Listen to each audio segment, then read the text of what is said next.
समाधान वाटलं ऐकून.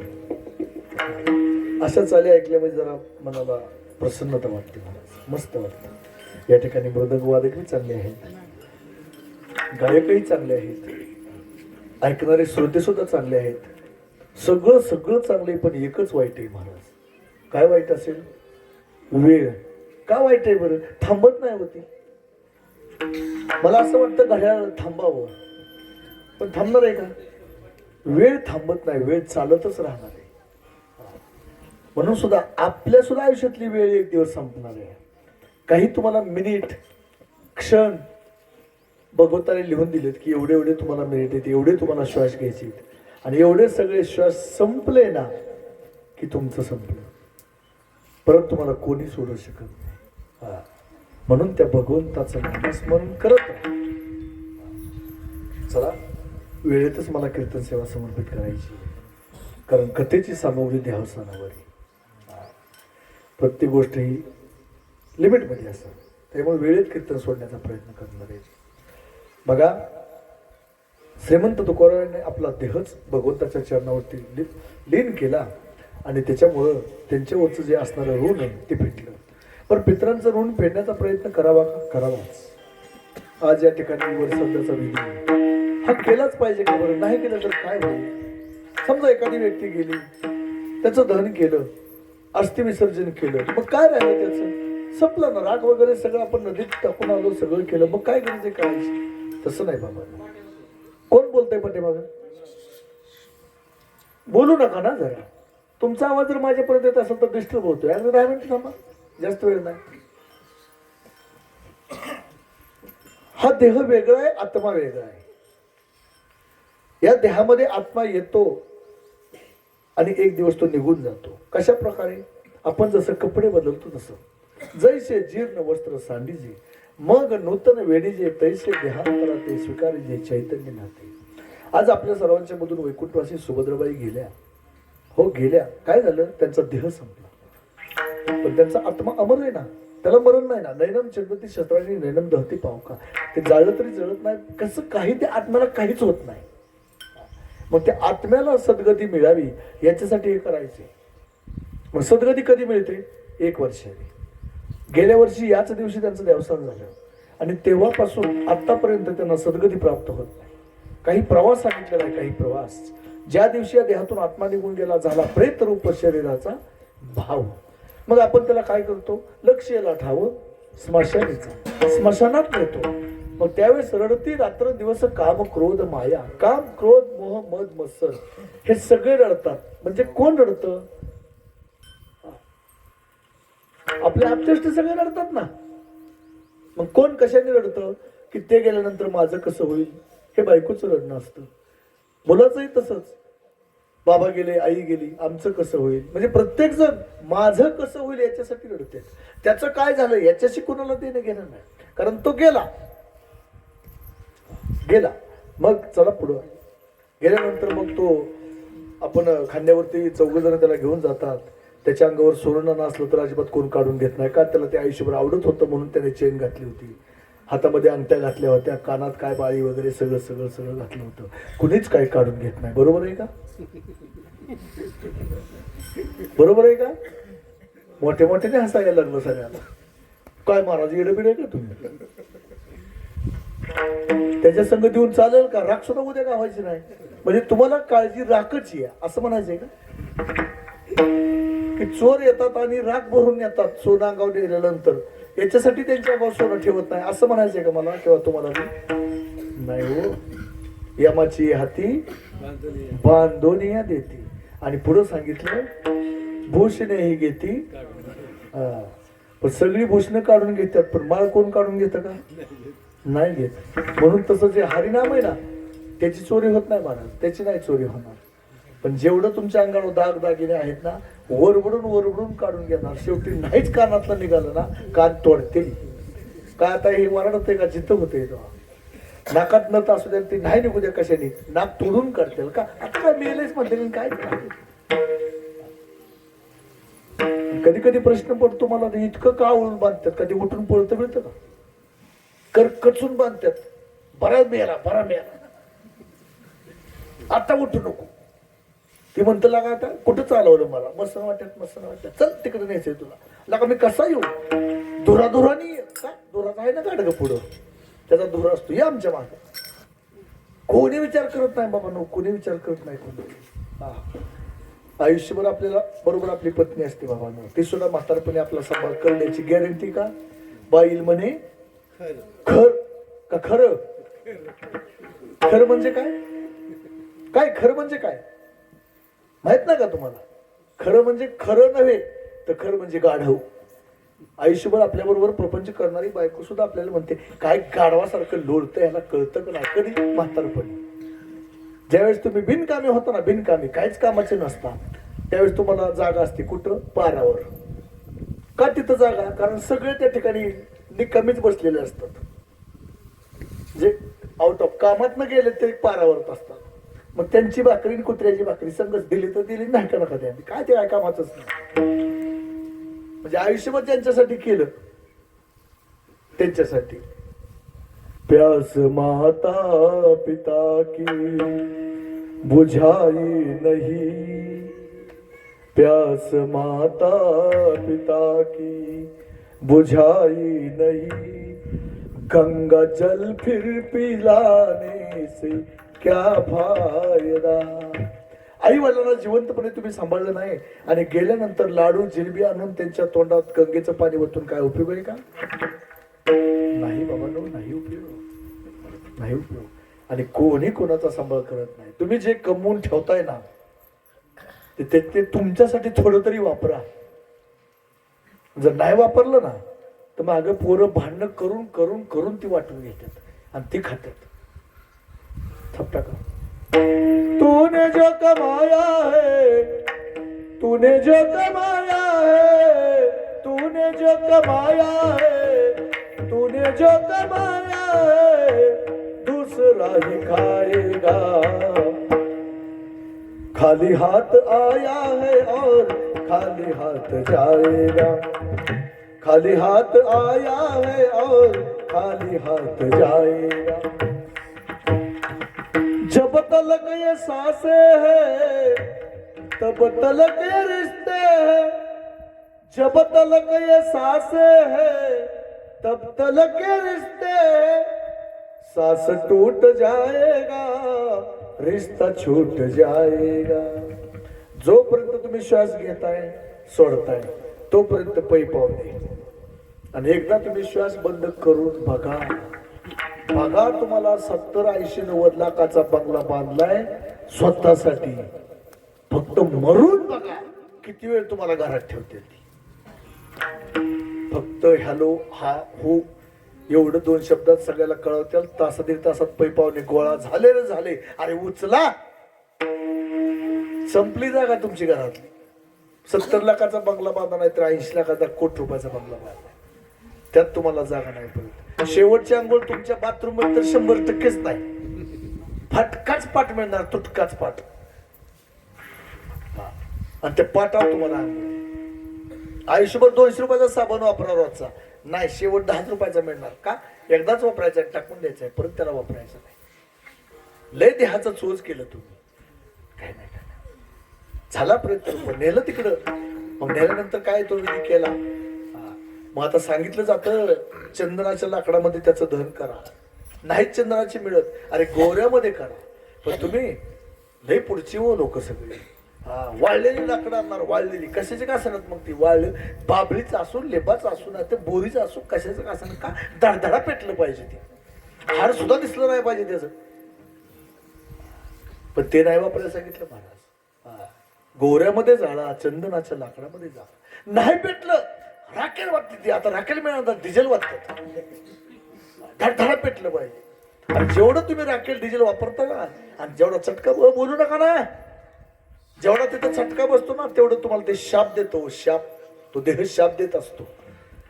असं नाही करायचं. त्याच्यासाठी तूप वापरायला सांगितलं. तूप. चला, वैराग्याच्या शेण्या लागल्या शरीरात, ज्ञानांगली लागला ब्रह्मत्वेशी. दिली तिलांजली कुळनामरूपाचे, शरीर ज्याचे त्याशी समर्पिले. पृथ्वी आप तेज वायू आकाश यांच्याकडून आपल्याला हा देह मिळालाय. देह तर वाणीला पाचाचा भूसना, शेखी ज्याचा त्याला देणे अशी. झालं सगळं, राखरांगोळी झाली सगळी. परत 3 दिवस तो आत्मा तिथं भटकतो चिंतेभोवती. 3 दिवस. सावडल्यानंतर तो आत्मा आपल्या घराच्या भोवती 7 दिवस फिरतो. 7 दिवस दशक्रिया विधी केला. मग दशक्रिया विधीनंतर पुढचे विधी सांगितले. या 10 दिवसामध्ये सुद्धा रोज पिंडदान करायला सांगितले. पहिल्या दिवसापासून 10 दिवसापर्यंत. कुणी 10 दिवस पिंडदान केलं मला बोटवर करून दाखवा. कुणीच नाही केलं. मला माहिती, मीच नाही केलं तर तुम्हाला काय प्रश्न विचारायचा अधिकार आहे मला? कुणी करत नाही. गेलेलं गेलं. उगाच करायचंय म्हणून तुम्हाला सांगतो. आता तर 10वा सुद्धा 5व्या दिवशी 3ऱ्या दिवशी करत्या. अहो मित्र, आता असं म्हणतोय काय काय ठिकाणी अशा अवस्था आहे, सकाळी 7 वाजता मेलं, 8 वाजेपर्यंत सगळ्यांना फोन केलं, 9, 9:30, 10, 11 वाजेपर्यंत माणसं सगळी जमा झाली. 12 वाजता नेऊन ती दाहिनी, कसली विद्युत दाहिनी, त्यात टाकलं. का तर ही सुद्धा पेटाय उशीर होतोय म्हणून त्या विद्युत दाहिनीत टाकलं. 3 वाजता राख बाहेर निघाली. ती राख घेतली, नदीत नेऊन टाकली. संध्याकाळी गुलाबजामुनच्या पंक्ती बसल्या. गेलं. दुसऱ्या दिवशी कामाला लागली सगळी लोक. एका दिवसात कार्यक्रम तुमचा सगळा. कारण वेळ नाही आज कोणाकडे. म्हणून 10 दिवस 10 पिंडदान सांगितले, ते करावं लागतात. चला, 11व्या दिवशी नंतर 11वा करायचा. 11 वाजतो, 12वा, काय ठिकाणी 13 वाजतो. मग 13वा केला. आणि 13वा केल्यानंतर महाराज ह्या आत्मा निघाला प्रवासाला. वैकुंठवासी आमच्या सुभद्राबाई 13व्या दिवशी नंतर त्या निघाल्या. कुठं? अनंताच्या प्रवासाला. जिथून माघारी येता येत नाही. आता बरीच लोक निमगावला जायचं म्हटलं तरी 1 दिवस जायचं असतं आणि संध्याकाळी जाऊन माघारी यायचंय. तरी 2 दिवस धडपड त्या पिशवीत सामान टाकलं का तर जाऊन माघारी यायचंय संध्याकाळी. काय राहू नाही घरी. पण अशा एका ठिकाणी आपल्या गावाला जायचंय की तिथून कधी माघारीच यायचं नाही. सांगा, कोणी पिशवी भरून ठेवली? भरली का पिशवी कोणी? ज्या गावाला जायचं की माघारी यायचं नाही, ती नाही तुम्ही पिशवी भरला. चला, 13व्या दिवशी प्रवास निघाला. आणि निघाल्यानंतर 1 वर्षाचा प्रवास आहे महाराज. 86,303 योजना एवढं अंतर पार करून आज सुभद्राबाईंचा आत्मा यमधर्म आणि चित्रगुप्त यांच्या समोर आहे. त्याच्यासाठी त्यांना 1 वर्षामध्ये 16 ठिकाणी थांबवलं जातं. आणि त्याच्यासाठी मासिक घालायचं असतं. आणि ते मासिकाला जे तुम्ही अन्नदान करता ना, ते अन्नदान त्यांना दिलं जातं. त्या 16 ठिकाणी थांबवल्यानंतर 2-2 घटका प्रत्येक ठिकाणी थांबवलं जातं. म्हणून मासिक सुद्धा करायचंच असतं. मग या देहाचे प्रकार सूक्ष्म देह, लिंग देह, कारण देह, महाकारण देह याच्यामध्ये रूपांतर होतं. रोजचा प्रवास 247 योजन म्हणजे कमीत कमी 3000 किलोमीटर एवढा रोजचा या आत्म्याला प्रवास आहे. आणि मग ती वैतरणी नदी असेल. आता वैतरणी नदी म्हणजे काय? रक्त, मांस याने भरगच्च भरलेली असते आणि त्यातून पोहत जावं लागतं. पण जर तुमच्याकडे पुण्य असेल ना, तर तुम्ही आज्यात पलीकडून, अलीकडून, ऐल तिऱ्याकडून पैल तिऱ्याकडे जाचाल. पण जर पाप असेल तर त्याच्यामधून डुबक्या मारत तुम्हाला जावं लागेल. त्याच्यासाठी गोदान करायचं. आयुष्यामध्ये गोदान करावं. गोदान जर तुम्ही केलं ना, तर ते वैतरणी नावाची नदी असते ना, तुम्ही पार करून पुढे जाऊ शकता. चला, वेळ नाही माझ्याकडं. सगळं सविस्तर तुम्हाला सांगितलं असतं पुराण, ते गरुड पुराणामधलं. आता वेळ आहे बघा. मग 86,303 योजना अंतर पार करून आज वैकुंठवासी सुभद्राबाई ह्या दोघांच्या मध्ये मग त्यांचा पाप आणि पुण्याचा हिशोब आज केला जातो. आणि पुण्य जास्त असेल तर त्यांना सद्गती प्राप्त होते, आणि पाप असेल तर नरकात जावं लागतं. नरकात जाणे तरी पापे आचरावी, कथा न करावी विठोबाची. म्हणून आज त्यांना पुण्य जर कदाचित कमी पडलं असेल तर या ठिकाणी नाम यज्ञ करायचं. हे नाम आपण सगळ्यांनी घेतलं की ते नाम त्यांना तिथं मिळलं जातं. राजशयत्न केला कोणासाठी? पंडूराजासाठी. होतं पंडूराजाकडे पुण्य, पण त्याला एका ठिकाणी जागा दिली होती, तिथून त्याला नको ते दृश्य दिसायचं. मग त्याने सांगितलं नारद ऋषीकडे, जा सांगा माझ्या मुलांना सांगा की यज्ञ करा आणि त्याचं पुण्य मला अर्पण करा, मग माझी ही जागा सुटेल.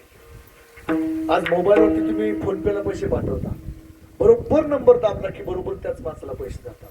तसं आज हे श्राद्ध विधी आपण सुभद्राबाई वैकुंठवासी त्यांच्याबद्दल करतोय, तर हे पुण्य आपण त्यांना अर्पण करतोय, त्यांना मिळणार म्हणून श्राद्ध विधी करावा लागतो.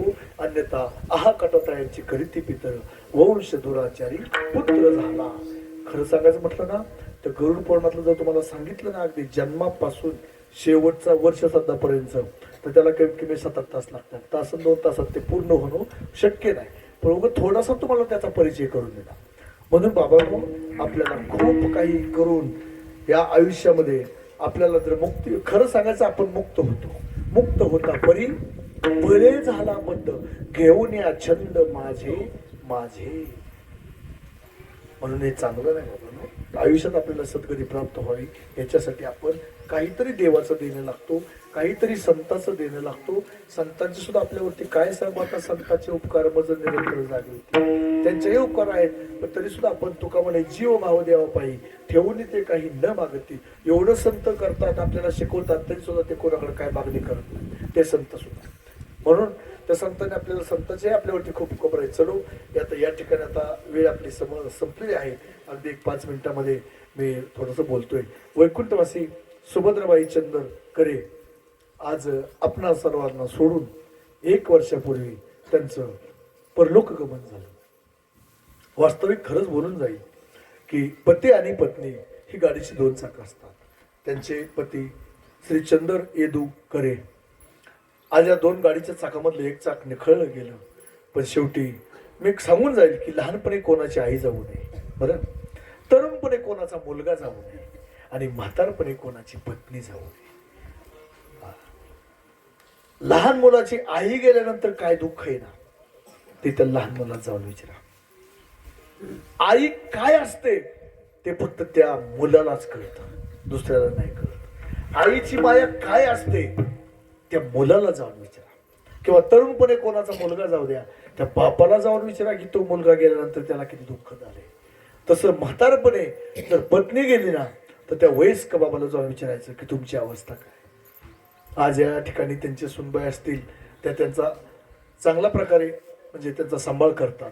पण शेवटी बाबांनो, किती जरी काही आलं तरी आज पती पत्नी म्हणजे अगदी एक नातं घट्ट असतं, ते वेगळं असतं. त्या बाबांना कुठलीही गोष्ट पाहिजे असेल तर ते पत्नीजवळ हक्काने मागू शकतात, पण सुनेजवळ कोणी मागू शकत नाही. किती असू द्या सून चांगली, किती असू द्या, पण तरी सुद्धा एक हक्क वेगळाच चालतो. आज एखादी गोष्ट खाऊ वाटली तरी ते सुनेजवळ नाही बोलू शकत, जसं पत्नीजवळ बोलू शकतात तसं. पण शेवटी पर्याय नसतो. एक दिवस प्रत्येकाला हा योलोक सोडून जावंच लागणार आहे.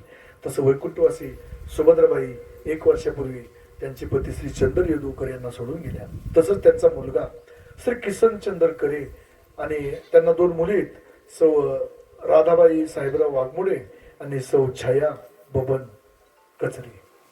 आज 2 मुली आणि 1 मुलगा, पती पत्नी असं त्यांचा सुखाचा संसार चाललेला होता. परंतु त्यातून त्यांचं जाणं झालं आणि या कुटुंबावरती दुःखाचा डोंगर कसला. बाबांनो, आई गेल्यानंतर आईची किंमत कळते, जोपर्यंत आहे तोपर्यंत किंमत कळत, पण तसं नकोय.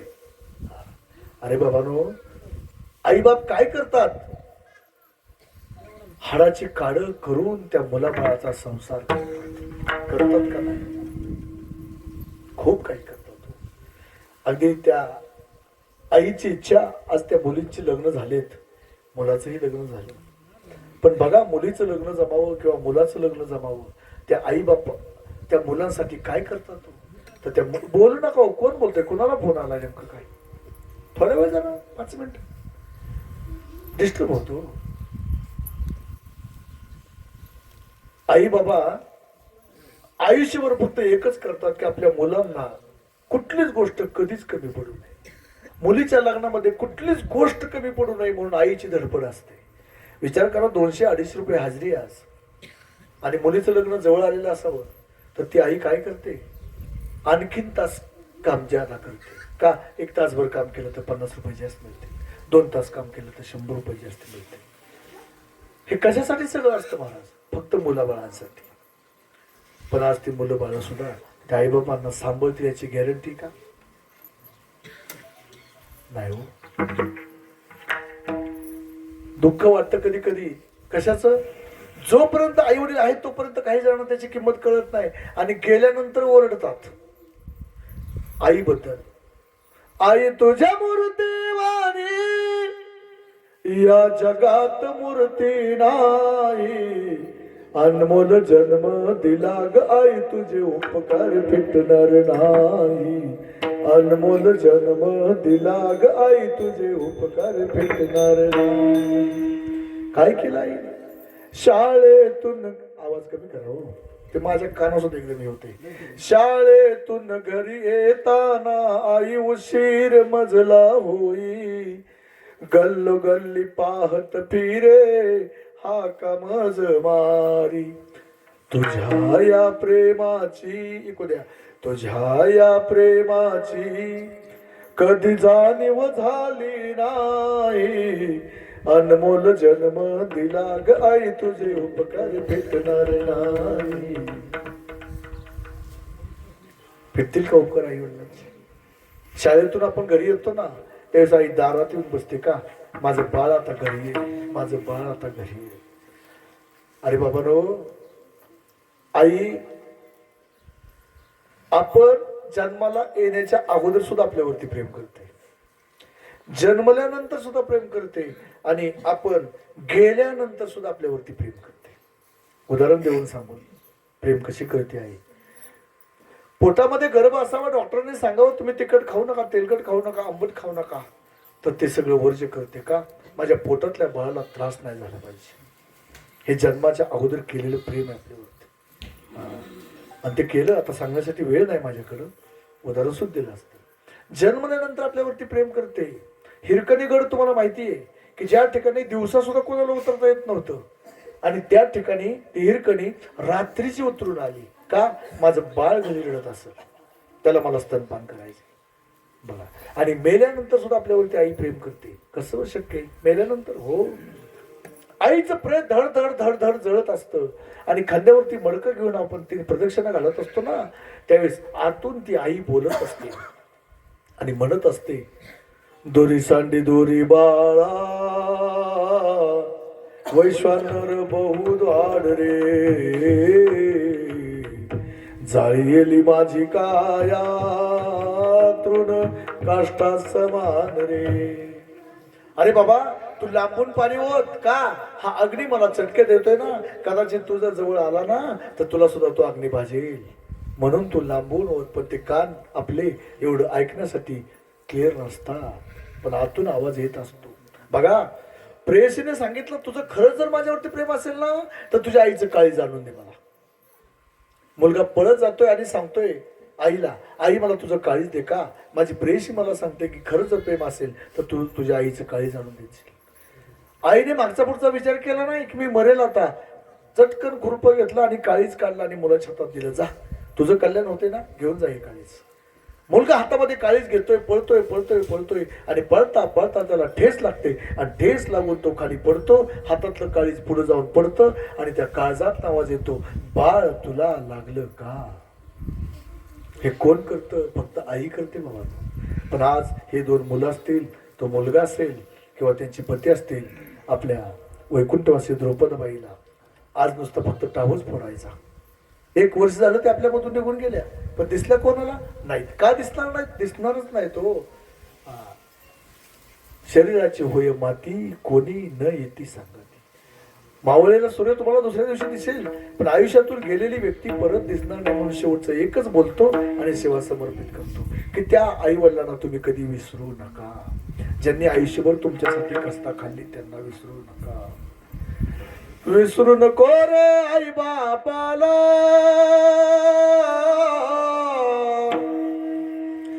विसरू नको रे आई बापाला, झिजवली त्यांनी काया, काया झिजून तुझ्या शिरावर धरली सुखाची छाया रे वेड्या, मिळणार नाही पुन्हा आई बापाची माया, मिळणार नाही आई बापाची. परत तुम्हाला आई करायला मिळणार नाही आयुष्यातून जर आईबाप निघून गेले तर. म्हणून एकच करा, फक्त आई वडिलांची सेवा करा. तुम्हाला कुठल्या देवाला जाण्याची गरज नाही. माय बाप केवळ काशी तेने न जावे तीर्थासी. पुंडलिकाने फक्त आई वडिलांची सेवा केली, प्रत्यक्ष देव परमात्मा पंढरपूरला आले. मी तुम्हाला शेवटचं सांगतो की दगडाच्या देवाची पूजा करून तुम्हाला देव भेटेल याची गॅरंटी नाही, पण जिवंत आई वडिलांचं तुम्ही खरोखर मनापासून सेवा केली ना तर तुम्हाला देव भेटल्याशिवाय राहणार नाही, हे खात्रीने सांगतो. म्हणून आई वडिलांची सेवा करा. असो, या ठिकाणी त्यांचे सगळे असणारे आप्तेष्ट वैकुंठवासी सुभद्राबाई चंदरकरे यांचे पती श्री चंद्र येदूकरे, मुलगा श्री किसन चंदरकरे, मुली सौ राधाबाई साहेबराव वाघमोडे आणि सौ छाया बबन कचरे, या सर्वांनी या ठिकाणी ही कीर्तन सेवा ठेवली.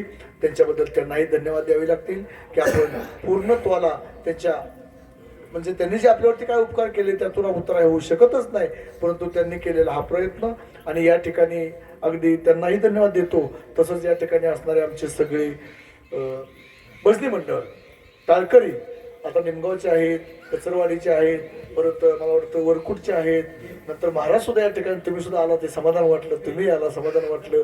नंतर आमचे पंढरी महाराज असतील, शेडगे महाराज असतील. आणि मी तुम्हाला सांगितलं की या समाजाकडे लय विचार करायचा नाही कोण काय म्हणताय ते. आपला फायदा बघायचा, म्हणजे कशाचा? परमार्थाचा फायदा. आपल्याकडून कसा परमार्थ जास्त घडेल हा विचार करा.